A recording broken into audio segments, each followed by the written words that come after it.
Hello friends, இன்றைக்கு இந்த வீடியோவில் பிஎம் கிசான் சம்மன் நிதி திட்டத்தோட 21வது தவணை தொகை குறித்து ஒரு முக்கியமான அப்டேட் வந்திருக்கு. அது என்ன அப்படிங்கிறத இந்த வீடியோவில் டீட்டெயில்டாக பார்க்கலாம். மத்திய அரசு விவசாயிகளுக்கு உதவும் பொருட்டு வருடந்தோறும் 6000 ரூபாயானது நேரடியாக விவசாயிகளின் வங்கி கணக்கிலேயே இடுபொருள் மானியமாக வழங்கப்பட்டு வருகிறது.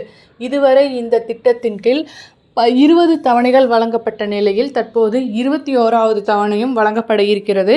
ஏற்கனவே 3 மாநிலங்களில் இந்த 21வது தவணையானது வெளியிடப்பட்டுருச்சு.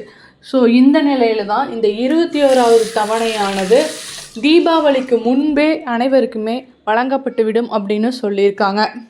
ஸோ இதற்கான பெயர் பட்டியலும் உங்களுக்கு பிஎம் கிசான் வெப்சைட்லேயே போய் தெரிஞ்சுக்கலாம். ஸோ அது மட்டும் இல்லாமல் நீங்கள் இனிமேல் இந்த தவணையை பெறுவதற்கு விவசாயிகளின் தனித்துவ அடையாள எண் பெறுவது கட்டாயம் அப்படின்னு சொல்லியிருக்காங்க. ஒரு குடும்பத்தில் ஒரு ரேஷன் கார்டில் ஒருவருக்கு மட்டுமே இந்த தொகையானது கிடைக்கும்.